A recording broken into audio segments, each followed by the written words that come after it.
This happened a couple years ago, sometime in late summer, I want to say around August. My husband, who everyone calls Skeeter, and I had just packed up our lives in busy, chaotic Los Angeles and moved to a teeny tiny town somewhere in Nevada. I'm not going to name it outright, but I'll say this: the population doesn't even crack 900. We made the move after our son was born, thinking a slower pace, cheaper living, and the fresh air would be perfect for raising a baby. The only thing that bugged me about our new place was how far apart the homes were. Like, our closest neighbor was over a mile away. So if something went wrong, I'd basically be on my own. Skeeter didn't mind that part, though. He's always liked his space and the quiet. Anyway, this one night, it was a warm Friday around 11 p.m., and he was out working a late security shift at a local bank. Our baby, Julius, was just a few weeks old and going through that fun, colicky stage where nothing calms them down. He'd been screaming non-stop, and nothing I did was working. I remembered how car rides usually chilled him out, so I figured a walk might help, even though Skeeter had the car. We've got 2 dogs, Titus, a big German shepherd who's super loyal, and Dasha, a fluffy little Maltese who thinks she's twice her size. Both of them are insanely protective, especially when it comes to me and the baby. So even though it was pitch black outside in the middle of nowhere, I felt okay stepping out with them. I got Julius strapped to my chest, clipped the dog's leashes on, and made sure I had my phone and keys before heading down the trail behind our house. It's a dirt path that snakes through a patch of trees and usually takes about 10 minutes to walk through. I wasn't too worried. Growing up near Topanga Canyon and going camping all the time kind of made me comfortable with nature at night. As expected, a few minutes into the walk, Julius finally quieted down, and the dogs started to relax too. I thought we were in the clear. But then, just as we were nearing the line of fir trees up ahead, both dogs suddenly froze. Their bodies stiffened, and they were staring off into the tall grass to the right of the path. I tried to gently tug them forward, thinking maybe it was a rabbit or something, but Dasha's fur was puffed up, and Titus started growling low in his throat. Now, he's usually the chill one, so hearing him growl made my stomach drop. At that point, I was totally creeped out. I had no clue what could be lurking out there, and with a baby strapped to me and nothing to defend myself, I wasn't about to stick around to find out. I turned us around and started heading back the way we came, just trying to make it home. But of course, that's when things got worse. We hadn't been walking back for more than 2 minutes when someone, or something, stepped onto the trail right in front of us. And let me tell you, I've never felt fear like that before. This figure was small, like shorter than me, maybe the height of a kid. But the freakiest part was the mask. They were wearing a creepy pig mask with this crooked, carved-up smile and what looked like dried, something smeared on it. I don't know if it was blood, mud, or paint, but it was awful. We just stood there staring at each other, totally silent, and I was frozen. Then out of nowhere, both dogs lunged forward, barking and snapping like they were ready to tear this person apart. I was honestly thankful the leashes held them back because it was getting intense. What really freaked me out, though, was that the pig mask person didn't even flinch. They just looked down at the dogs like they were watching squirrels or something. Then, they finally noticed the baby on my chest and made this strange, high-pitched wailing sound, like a cry almost, and turned around, running off into the trees without another word. As soon as they were gone, I didn't waste a second. I turned and ran. I had just given birth a few weeks ago. It was dark. I had a baby strapped to my body, and I still managed to sprint home like an Olympic athlete. That 10-minute walk took me maybe 3 minutes flat. I burst into the house, locked every door and window, and sat in the living room with the lights off until Skeeter got home. To this day, I have no clue who or what that person was. But I will say this: if Titus and Dasha hadn't been with me, I wouldn't have known they were there until it was too late. Those 2 earned all the treats and belly rubs for months after that. And yeah, I haven't walked outside alone at night since, and I don't plan to anytime soon. Pig mask or not, I'm not taking any chances.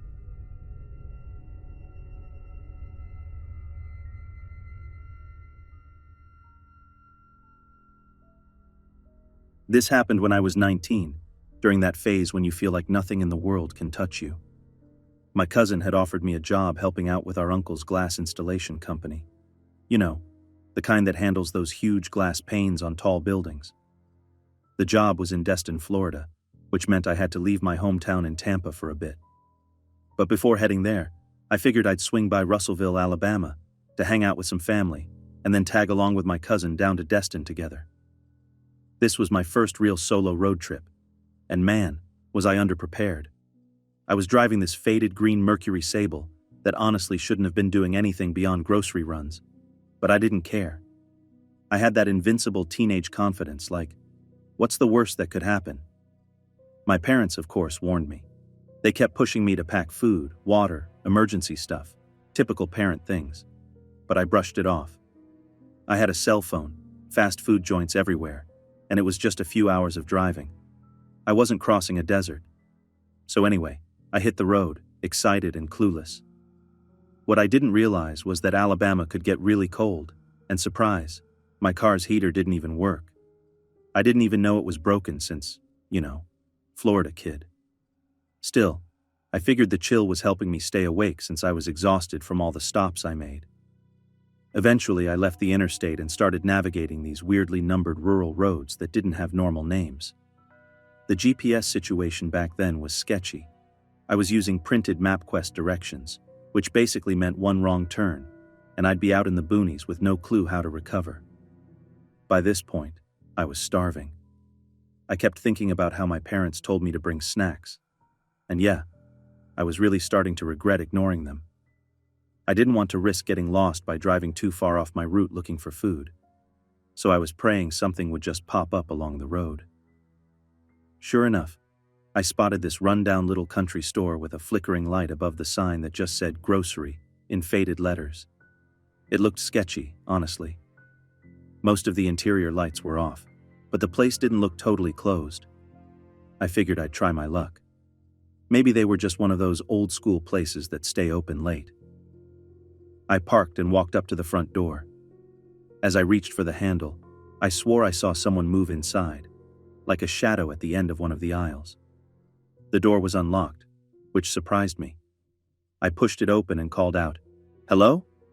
No answer.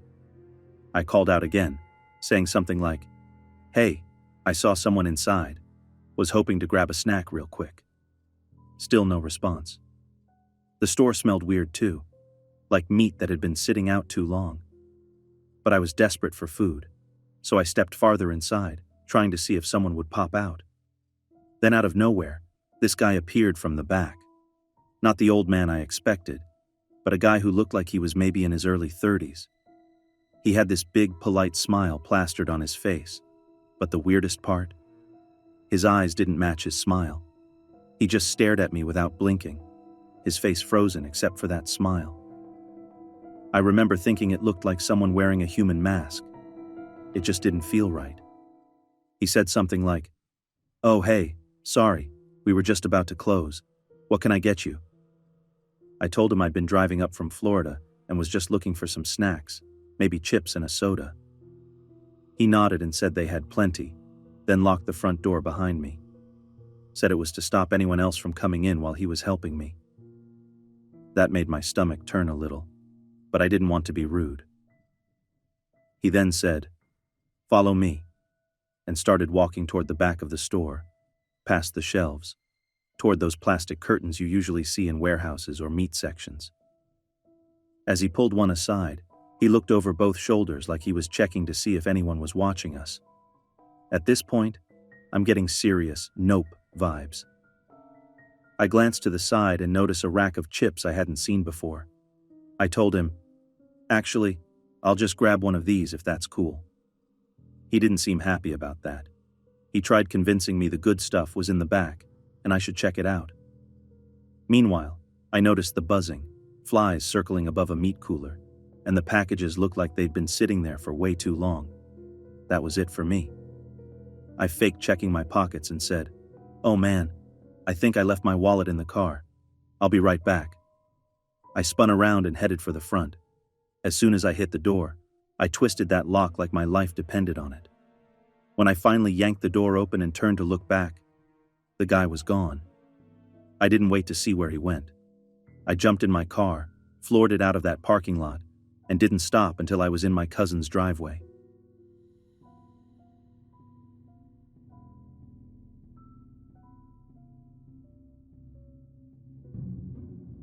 So this happened a couple of years ago, and it still sticks with me. It was June 28th. I'll never forget the date.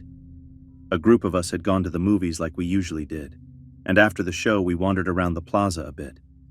The area had a bunch of restaurants and shops, all brightly lit on the front side where people gathered. But the back side? That place was a completely different story. There was a post office, a bunch of dumpsters, and hardly any lighting. Definitely not somewhere you'd want to hang out after dark. Now, the city I grew up in is kind of a weird mix. You've got your upper middle class families, mostly quiet, suburban types. But just a few minutes in any direction, and you're in a whole different world. Country clubs rubbing shoulders with some rougher neighborhoods. It wasn't rare to see older folks out and about, or the occasional sketchy figure just hanging around. You learn to keep your guard up, but sometimes that isn't enough. That night I was in a short summer dress, nothing out of the ordinary for the weather, and after the movie, I was waiting around alone for my ride. I'd done it 100 times before, and never felt unsafe. I passed by this guy who looked clearly strung out, maybe on something. I didn't think much of it and just kept walking, doing slow laps around the plaza. Eventually I looped back near the post office and saw that same guy again, now standing upright like he was waiting for someone. I thought he might ask for money or a lighter, and I tried to steer clear, but he stepped right into my path and grabbed my shoulder. I immediately tried to pull away, but then he grabbed my arm tighter. That's when I saw he had a weapon, and in that moment, everything in me just froze. I was completely terrified. I couldn't even find my voice. He told me to walk with him, and with that weapon pointed at me, I didn't feel like I had a choice. He led me toward the back side of the plaza, near those dumpsters where it was nearly pitch black. I honestly thought that was it for me. I thought I wasn't going to make it out of there. What happened in that alleyway was the most traumatic experience of my life. I won't go into detail, but I was hurt, both physically and emotionally, in a way that changed me forever. When it was over, he just took off into the night like nothing happened, leaving me alone in the dark. My phone started ringing. It was my dad waiting for me in front of the theater. Somehow, I got up and walked back to the car like I was on autopilot. I didn't say a word the whole way home, and my dad probably thought I was just being quiet or moody. That week, I barely left my room. I didn't eat, didn't shower, didn't talk to anyone. I felt broken in a way I didn't know how to explain, so I didn't. I kept it to myself. But here's the part that still gets to me. Months later, I saw the same man in the newspaper. He'd been arrested and sentenced for something even worse. And even though a part of me felt relieved, another part of me just felt robbed. He took something from me that I'll never get back, and justice, even when served, doesn't erase that. It took time, but I eventually found my voice again. I told a few people I trusted. I healed slowly, on my own terms, and I've moved forward, not forgetting what happened, but refusing to let it define who I am today.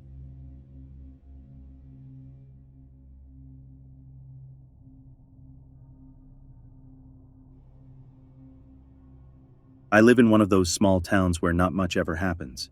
You know the kind. Quiet streets, lots of older folks, families walking their dogs, and the most drama you'll hear about is someone trying to rob a gas station. And even that's rare because both stations are basically next door to the police department. Growing up, I was always pretty cautious, partly because my mom was super protective, and partly because I've got schizoaffective disorder. That means I deal with hallucinations now and then, which makes it tough sometimes to tell what's real and what's not. But what happened this one night? I know without a doubt it really happened. So it started around 8 p.m. when my friend and I decided to hang out. We pooled together about $25 and figured we'd hit the grocery store for snacks. But by the time we got close, we realized the place had just closed. No big deal. We turned around and decided to go to the gas station instead. As we were walking near the courthouse, I noticed a guy sitting off to the side, scrolling on his phone, kind of angled toward us. He looked like he was in his 20s, and for a second, we joked that he was probably about to post us on Snapchat or something because we looked kind of unique. My friend had on punk gear, and I was wearing flowy harem pants and a button-up. We definitely weren't blending in, and it's not uncommon around here for younger people to poke fun like that. We didn't think much of it, and looped around the courthouse just to avoid any awkward run-ins, then made our way to the gas station. When we passed back near where he was, I saw he was still sitting there, phone in hand. Again, nothing that screamed danger, just weird vibes. We grabbed some snacks, and while we were leaving and walking past the laundromat nearby, I noticed something that made my stomach twist. There was a guy inside who looked just like the one we saw earlier, and right as we were about to pass the large front window, I caught him pressing his phone flat against the glass, pointed right where we were walking. That was it for me. I grabbed my friend's arm and practically dragged us in the other direction. I had no idea why this guy seemed so focused on us, but I was absolutely not sticking around to find out. I power walked us back to the gas station, while my friend tried to brush it off like it wasn't that serious. But I wasn't about to take chances, especially when we had nothing on us to protect ourselves. The manager at the station suggested we tell the police, which honestly isn't something either of us felt great about. My friend's got a serious fear of cops, and I'm not exactly their biggest fan either. Still, the guy was now just casually sitting outside the laundromat, and I wasn't going to leave my friend alone or just hope for the best. So we went into the station next door. After a short wait, we gave them our names and explained what happened. Turns out, they'd already gotten a separate call about that same laundromat, and they were heading there anyway. When I told them how the guy had literally pressed his phone against the glass like he was filming or waiting for us to pass by, even the officers agreed it was super off. They thanked us for coming in instead of just ignoring it. We hung out near the station afterward to breathe and calm down while they went to check things out. Eventually, they told us it was okay to head home, but we still took the long way back just to be cautious. I work at the local grocery store and really hope I never see that guy again.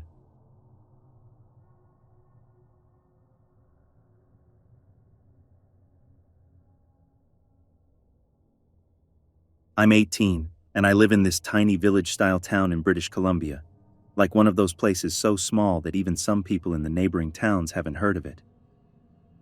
My boyfriend lives in the next town over, which is still pretty small and super quiet. Nothing major ever goes down in either place. The biggest scandals are usually some bored teenager keying a car or someone stealing a bike. Anyway, it's about a 25-minute drive between our houses, and one night not too long ago, I had a drive home that seriously freaked me out. I'd left his place sometime around 1:30 or maybe 2 in the morning. It was chilly out, even though it was late spring. Pretty typical for this part of Canada. As I was pulling out of his neighborhood onto the main road, I spotted 2 little boys running down the sidewalk. They couldn't have been older than 7 and 5, both in pajamas, no shoes, and definitely no adults around. At first I thought maybe they had snuck out for fun or something because they were climbing on benches and kind of laughing like they were playing. But then the older one caught me watching them. He suddenly stopped and looked right at me, and I swear there was something in that look that just made my whole body go cold. Not scared in the usual way, just unsettled. It was like he was warning me to keep driving. Normally I'd stop and check on kids that young out alone that late. But the vibe was all wrong, like I was the one intruding. So I didn't stick around.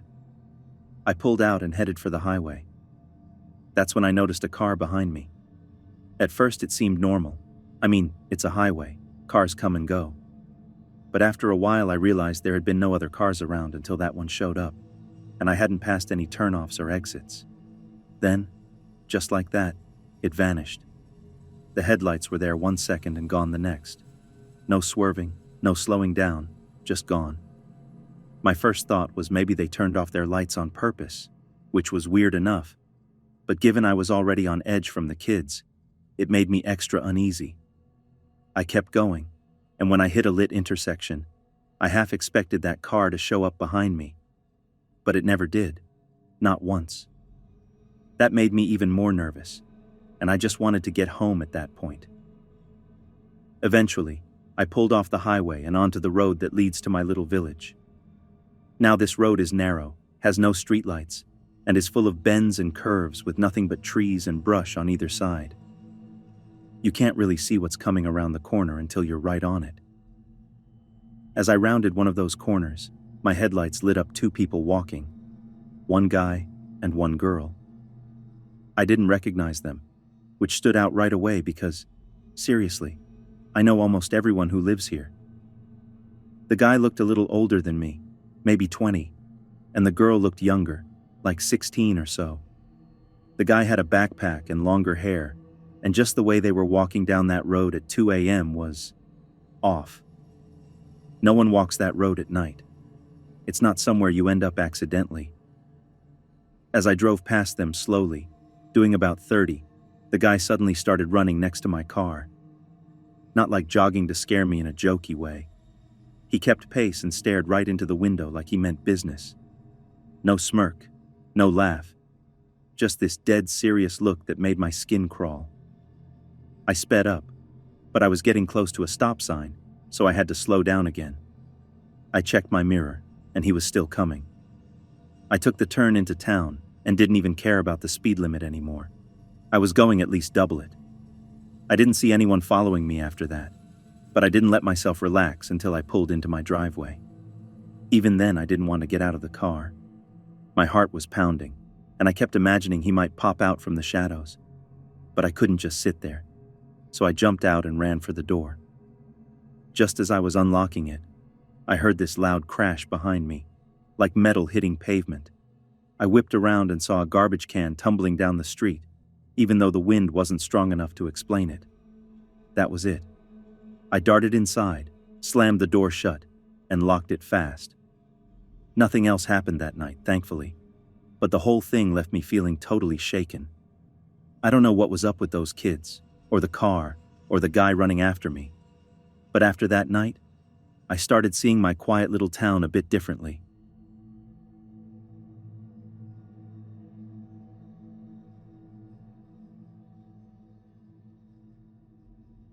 I grew up in one of those little towns where everybody kind of knows everybody, and people used to leave their doors unlocked without thinking twice. Things just felt safer back then, or maybe we were all just naive.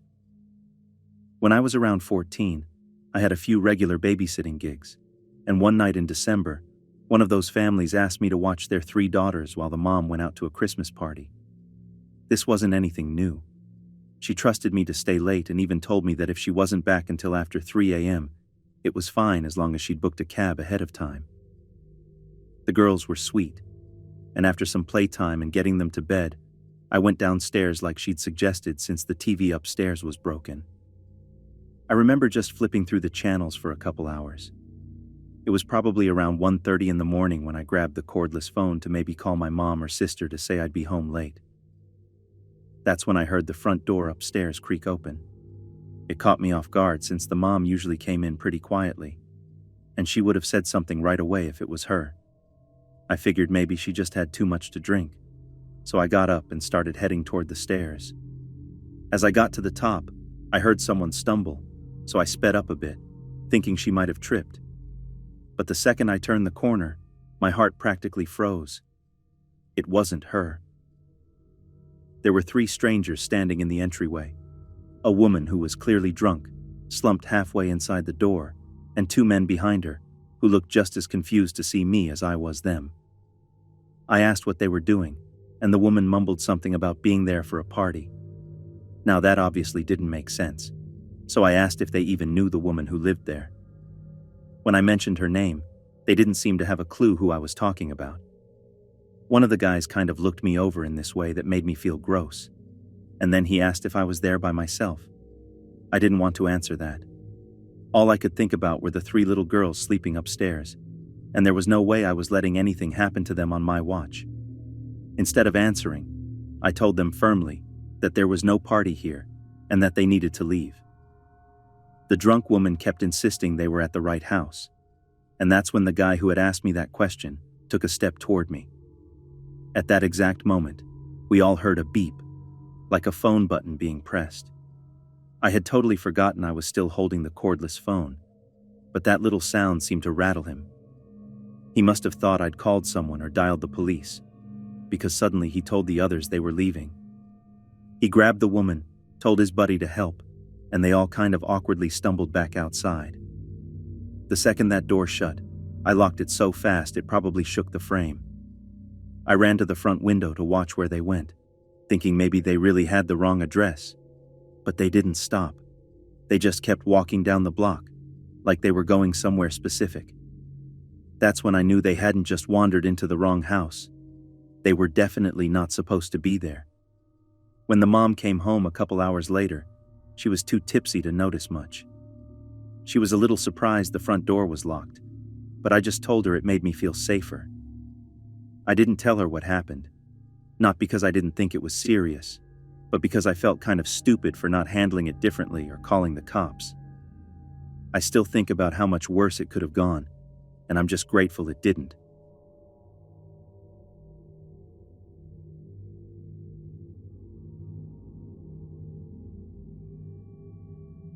This is one of those stories that's been passed down in my family for generations.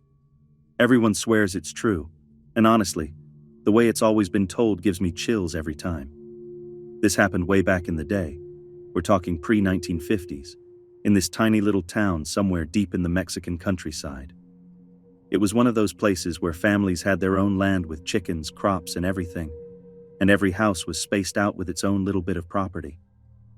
People had outhouses instead of indoor plumbing, and they were set way out from the house, like a good 20 to 40 meters away, so you really had to trek through the dark just to pee. One of my distant relatives, a man in the family, suddenly passed away without any warning. No one had ever seen him sick, not even a cough, so his death came completely out of nowhere and shook everyone pretty bad. The family didn't wait long. They buried him the next day in the backyard, which was normal back then. That same night, my mom's great aunt, who was just a little girl at the time, woke up needing to use the bathroom. So, like a brave little kid, she walked outside alone toward the outhouse, and she had to pass the fresh grave on the way. As she got closer to it, she started hearing this muffled banging sound and someone screaming. Not yelling like a fight, but like someone was begging for help. Now keep in mind, this is a time and place where people grew up hearing legends like La Llorona, so hearing something like that in the dark would already freak anyone out. Naturally, she ran straight back into the house, shaking and crying, and woke up her parents. But they thought she was just spooked by her imagination, so they told her to go back to bed. She tried to sleep but couldn't shake the feeling, especially because the sounds didn't stop. It was like her brain was trying to convince her it was just a dream, but her gut was screaming otherwise. A couple of hours later, she needed to pee again, but she was still scared out of her mind, so she woke up her older sibling and asked them to go with her. They agreed without question, and they both headed out to the outhouse together. While she was inside, they both heard the same cries, that same awful wailing sound, and neither of them hesitated. They just ran, full speed, straight back to the house. This time, when they woke up their parents, the parents believed them, mostly because the older sibling confirmed it wasn't just the little one imagining things. Their dad got dressed, went down the lane to his brother's place, and woke him up. The two of them grabbed shovels and headed straight to the grave they had dug just hours before. They started digging, slowly at first, and then more frantically as the sound seemed to get clearer. When they finally reached the coffin and opened it, they were absolutely horrified by what they saw. The body, which they had laid flat on its back, was now face down, and when they rolled him over, they nearly screamed. His face, neck, and arms were covered in deep scratches, as if he'd been clawing at the inside of the coffin trying to get out. The wood inside the coffin was shredded with claw marks and dents, and it was obvious that he had been very much alive when they buried him. They think he either had some rare condition where his heart slowed down enough to make it seem like he was dead, Or maybe he had been in a coma-like state and then woke up underground. Whatever the cause, he was definitely gone by the time they opened the coffin again, likely from suffocation or a heart attack from the sheer panic. My family never talks about it casually. It's one of those things that still haunts them.